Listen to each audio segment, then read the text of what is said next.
Hello students. आज हम करेंगे लास्ट जो टॉपिक हमारा बचा हुआ है इलेक्ट्रिसिटी चैप्टर का 10th क्लास का, उसको ख़त्म करेंगे आज। इस लेक्चर के साथ हमारा ये जो चैप्टर है पूरा ओवर हो जाएगा। आप सभी बच्चों ने पूरे चैप्टर की तैयारी ध्यान से करनी है। अगर नहीं की है तो कर लो, अगर नहीं करना चाहते तो भी आपकी मर्जी है। ठीक है जी। चलो आज करेंगे हम एप्लीकेशंस हैं कुछ। हीट जनरेटर, जो लास्ट वाली वीडियो बनाई थी वो हीट जनरेटेड होते और जो जूल लो है उसके ऊपर बनाई थी। और उसकी जो आगे एप्लीकेशंस हैं, 2-3 एप्लीकेशन इंपॉर्टेंट है, उसके बारे में पढ़ेंगे। अगर हीट जनरेट होती है तो क्या क्या उसकी एप्लीकेशंस होती हैं। तो फर्स्ट है इलेक्ट्रिक बल्ब के साथ। देखो आपने इलेक्ट्रिक बल्ब तो देखा होगा और उसके अंदर ऐसा एक कनेक्शन देखा होगा जो मैंने बनाया हुआ है। और इस वाली जो ये वाली दो वायर है, इसके अंदर जो करंट जो है फ्लो करता है, और जो ऊपर वाला ये जो बनाया गया कनेक्शन, ये जो ज्वाइंट किया जाता है, ये एक कॉइल्ड वायर होती है, टंगस्टन की वायर होती है। ये जो इसकी लेंथ होती है बहुत ज़्यादा लॉन्ग की जाती है। देखो लेंथ इसकी हाई की जाती है, ज़्यादा लेंथ को बड़ा किया जाता है, लेकिन इसका जो एरिया होता है देखो बहुत ज़्यादा पतली होती है, एरिया इसका कम किया जाता है, जिसके कारण क्या है ट्रैफिक बढ़ जाता है। ट्रैफिक का मतलब रेजिस्टेंस इंक्रीज हो जाता है। रेजिस्टेंस इंक्रीज होने से जो हीट है वो जनरेट होती है। हीट इतनी ज़्यादा जनरेट होती है कि जो हीट होती है वो चेंज हो जाती है। Then heat transform into the light, light में चेंज हो जाती है। अब हीट इतनी ज़्यादा जनरेट होती है तो ये जो टंगस्टन की जो वायर होती है, टंगस्टन की वायर होती है लगी हुई, तो ये पिघल क्यों नहीं जाती, मेल्ट क्यों नहीं होती? क्योंकि इसका जो मेल्टिंग पॉइंट होता है वो बहुत ज़्यादा हाई होता है। अगर आप इस पॉइंट पे इसको हीट करोगे तो ये मेल्ट करना स्टार्ट करेगा। तो इतनी हीट नहीं जनरेट होती इसके कंपैरिजन में। तो अब जो बल्ब देखा है आपने, बल्ब के जो ऊपर वाली परत होती है वो कांच की लगी होती है, कांच की लगी होती है, ग्लास। ठीक है, वो क्यों लगी होती है? ताकि जो टंगस्टन की वायर है वो एयर के अंदर जो मौजूद ऑक्सीजन है उसके साथ क्या ना कर जाए, रिएक्ट ना कर जाए। तो आपको एक मैंने रिएक्शन आपने अगर पढ़ी होगी, मैंने आपको पढ़ाई भी थी कि जब मेटल कोई ऑक्सीजन के साथ रिएक्ट करती है तो मेटल ऑक्साइड बनाती है, तो वो पिघलना स्टार्ट कर देती है। ठीक है, वो गलना स्टार्ट कर देती है। वही चीज है जहाँ पर भी अगर मेटल के साथ रिएक्ट कर गई ऑक्सीजन, तो यहाँ पे टंगस्टन ऑक्साइड बन जाएगा, जिसके कारण ये गलना स्टार्ट हो जाएगी। तो वो गले ना, इसीलिए इसकी जो आउटर परत है वो कांच की बनाई होती है। ठीक है, ग्लास की बनाई होती है। अब इस ग्लास के अंदर एक गैस भी फिल की जाती है, आर्गन, ताकि जो ये ऑक्सीडाइज ना हो, ऑक्सीजन के साथ रिएक्ट बिल्कुल भी ना करे।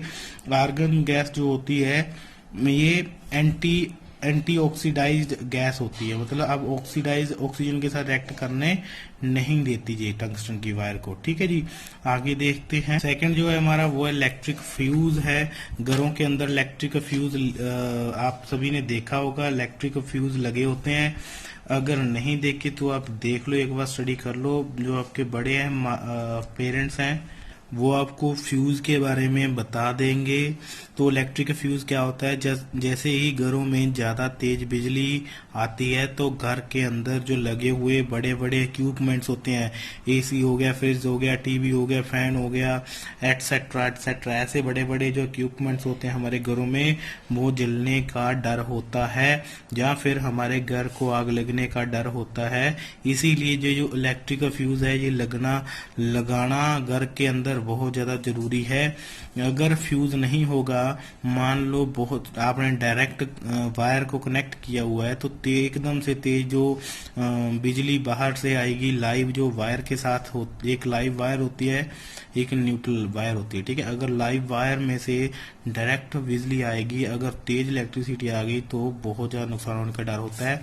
तो फ्यूज क्या काम करता है? तो फ्यूज ये काम करता है, अगर मान लो जितनी वोल्टेज दी जाती है उससे उस वोल्टेज से ज्यादा वोल्टेज इलेक्ट्रिसिटी, सीधी सी बात है, अगर इलेक्ट्रिसिटी ज्यादा आ गई तो जो फ्यूज की जो वायर होती है वो टूट जाती है। ठीक है जी। टूटने के कारण क्या होता है, हमारे घर के अंदर होने वाले जो नुकसान थे वो बच जाते हैं। तो ये जो वायर बनी लगी होती है वो लेड की बनाई जाती है, वहां पे कनेक्ट की जाती है, क्योंकि लेड का जो मेल्टिंग पॉइंट होता है वो बहुत ज़्यादा लो होता है। ज़्यादा बिजली आने के कारण वो पिघल के टूट जाती है। लेकिन लोग क्या करते हैं, उस लेड की वायर को तार के कॉपर की वायर लगा देते हैं मोटी, ताकि वो फ्यूज बार बार ना खराब ना हो, बार बार उसकी वायर टूटे ना, तो इसीलिए वो मोटी वायर लगा देते हैं। तो यहाँ पर आती है एजुकेशन की कमी। तो आप ऐसा काम नहीं करना, फ्यूज जो होता है वो लेड वायर का ही लगाओ, ताकि जो इलेक्ट्रिसिटी ज़्यादा आ गई तो वो इलेक्ट्रिसिटी ज़्यादा आने के कारण हमारा घर को नुकसान ना हो। ठीक है जी। अब हम बात करेंगे आगे इलेक्ट्रिक आयंस की। इलेक्ट्रिक आयन की क्या होती है, ये होती है प्रेस, जो आप घरों में प्रेस करते हो कपड़ों को, उसकी बात कर रहा हूँ।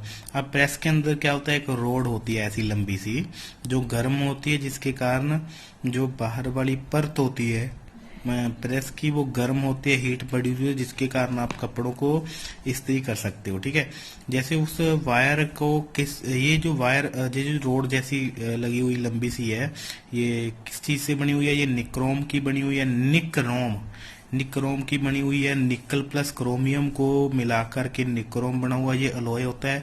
इसकी लेंथ इतनी ज्यादा लंबी दी जाती है जिसके कारण रेजिस्टेंस भी हाई हो जाती है। एरिया इसका कम किया जाता है जिसके कारण रेजिस्टेंस हाई हो जाती है, जिसके कारण बहुत सारी हीट प्रोड्यूस होती है और उसी हीट को हम यूज करते हैं कपड़ों को सीधा करने के लिए। ठीक है।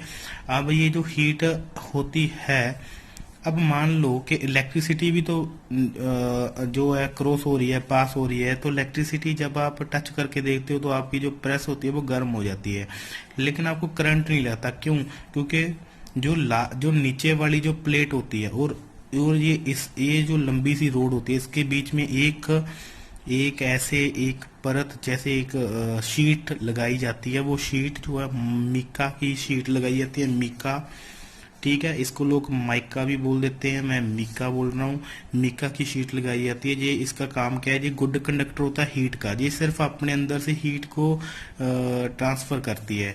और ये बैड कंडक्टर होती है इलेक्ट्रिसिटी का, तो अपने अंदर से इलेक्ट्रिसिटी नहीं पास होने देती, सिर्फ हीट पास होने देती है। जहां से हीट प्रोड्यूस हुई, इलेक्ट्रिसिटी भी प्रोड्यूस हुई। तो इस शीट के ऊपर से सिर्फ हीट ही बाहर निकलेगी। इधर इस हीट बाहर आई, तो हीट बाहर आने के कारण जो इलेक्ट्रिसिटी है वो तो आई नहीं, क्योंकि ये तो बैड कंडक्टर इलेक्ट्रिसिटी का, ये तो क्रॉस होगी नहीं इसमें से इलेक्ट्रिसिटी से। जब हीट क्रॉस होती है, पास होती है, तो ये जो बाहर लगी हुई आउटर जो लेयर होती है मेटल की, वहां पे जाके हीट जमा होना स्टार्ट हो जाती है और ये गर्म होना स्टार्ट हो जाती है। और जब इसे हम टच करते हैं तो हमें ये हीट ज्यादा गर्म हुई महसूस होती है, जिसको हम यूज कर लेते हैं। यही था हमारा इलेक्ट्रिक प्रेस में जो हमारी हीट कैसे जनरेट होती है, क्या क्या हम यूज करते हैं। निक्रोम यूज करते हैं, माइका यूज करते हैं। निक्रोम अलॉय होता है। अलॉय मतलब जब दो चीजों को मिला करके बनाओ, जैसे दोनों मेटल्स हों। जैसे हम अगर बात करें ब्राउन्स को, तो वो टिन और आयरन को मिला करके बना हुआ है ब्राउन्स। ठीक है। टिन को और आई थिंक कॉपर को और आयरन को मिलाकर के ब्राउन्स बना हुआ है। ठीक है। तो उसी तरह से ये निकल और क्रोमियम को मिलाकर के निक्रोम बना है। तो ये जो सारा फंक्शन था मैंने आपको बताया, ध्यान से देख लेना। तो आ गया बेटा पावर। पावर क्या होती है? पावर जैसे देखो मैंने लिखा है, it is the work done per unit time. एक कुछ निश्चित समय में कितना टाइम हो चुका है उसको हम पावर के साथ डिफाइन करते हैं। जैसे लिखा हुआ है इधर P is equal to W/T, ये फॉर्मूला था इसका। और इसको हम इस तरह से भी लिख सकते हैं, एनर्जी/T, क्योंकि अगर एनर्जी होगी फिर ही वर्क होगा।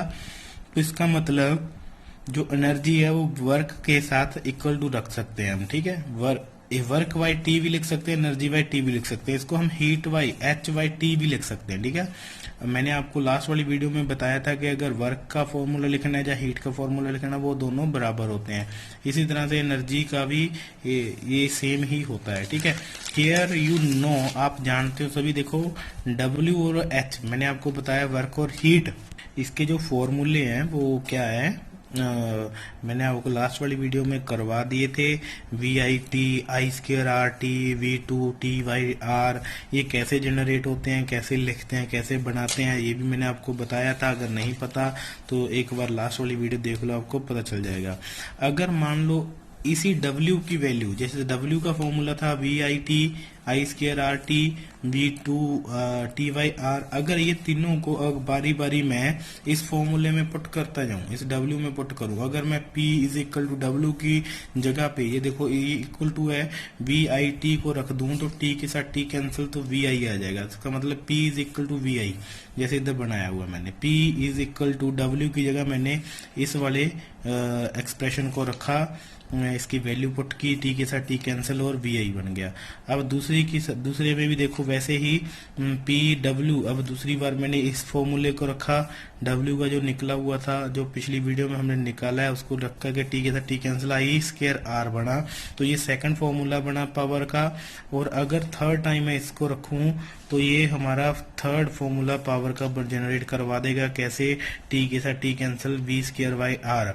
तो ये पावर के भी 3 फॉर्मूले हमने जनरेट किए, लिख के देखे कैसे बनते हैं। और ये फॉर्मूला कब हम यूज करेंगे? जब पोटेंशियल डिफरेंस और करंट दिया जाएगा। ये फॉर्मूला हम जब करंट और रेजिस्टेंस दिया जाएगा, और ये फॉर्मूला जब पोटेंशियल डिफरेंस और रेजिस्टेंस दिया जाएगा तब हम इसको यूज करेंगे। और तीनों फॉर्मूलों का यूज करना भी आपको आना चाहिए। इसकी न्यूमेरिकल आपको करवा दूंगा मैं, ठीक है। अब घर के अंदर अब इसकी ऐसा यूनिट क्या है पावर की? वो वाट है। अब मीटर लगे होते हैं घरों के अंदर, घर के बाहर लग रहे हैं अब तो उसमें यूनिट्स देखते हैं। तो यूनिट्स कैसी होती हैं? The commercial units of electric energy is kilowatt hour. तो किलोवाट आवर जो न्यू मीटर लग रहे हैं जिसमें डिजिट्स आते हैं, उस डिजिट्स में अगर आपको किलोवाट आवर नजर आ रहा है वो आपकी यूनिट्स मानी जाएंगी, ठीक है। अगर आपको यूनिट्स नहीं देखनी आती उस मीटर में से तो रीडिंग्स आती हैं, काफी सारी बारी बारी रीडिंग्स आती हैं, हर एक रीडिंग के पीछे अलग अलग यूनिट्स लगी होती हैं।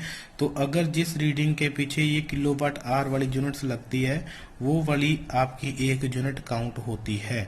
अगर मान लो 246 किलोवाट आवर आ रहा है तो मतलब 246 यूनिट्स आपकी अभी तक की यूज हो चुकी हैं। अगर 40 किलोवाट आवर आ रहा है तो आपकी 40 यूनिट्स अभी तक की यूज हो चुकी हैं। तो 1 किलोवाट आपका 1000 वाट के बराबर होता है। तो यहाँ पे अगर हम P is equal to energy by T रखें तो एनर्जी की वैल्यू निकालनी है, यूनिट्स निकालनी है। कैसे निकालेंगे? E is equal to P into T कर दिया मैंने। P क्या है? किलोवाट है, ठीक है। मैंने यहाँ पे बताया कि ऐसा यूनिट वाट होती है। इसको मैं इस वाट को, किलोवाट को मैंने इस तरह से बराबर में रख लिया कि वाट जो होता है वो 1 किलोवाट के बराबर होता है 1000, ठीक है। अब आगे इसको सोल्व करेंगे। पावर को किलोवाट रख लिया, टाइम को आवर्स में रख लिया, घंटे में रख लिया, ठीक है। तो 1 किलोवाट मैंने आपको बताया था कि क्या होता है, 1000 वाट होता है, वो मैंने यहाँ पे रख लिया। और घंटे जो होते हैं उसमें 3600 सेकेंड्स होते हैं। और इसको सोल्व करने के बाद 3.6 इंटू 10⁴ वाट सेकेंड बन गया। अब इसको यूल में कन्वर्ट करेंगे तो क्या बनेगा? 3.6 इंटू 10⁶ यूल बनेगा। तो ये एनर्जी का यूल में लिखने का तरीका होता है, एनर्जी को जूल से लिखते हैं हम। तो ये थी एनर्जी की आपके पास वैल्यू निकल के आ चुकी है। तो यही था बेटा आज लास्ट टॉपिक था हमारा। इस तरह से हमारा जो है वो चैप्टर पूरा कंप्लीट हो चुका है।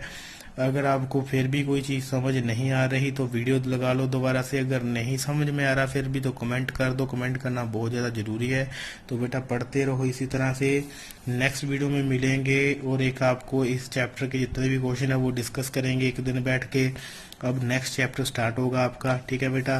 तो थोड़ी सी हेल्थ कमजोर होने के कारण मैं वीडियो कल नहीं बना पाया क्योंकि मैं थोड़ा सा बीमार था और आज भी थोड़ी सी लेट हो चुकी है इसी कारण, ठीक है बेटा। तो आप पढ़ लेना आप सभी बच्चे, ठीक है बेटा। Take care.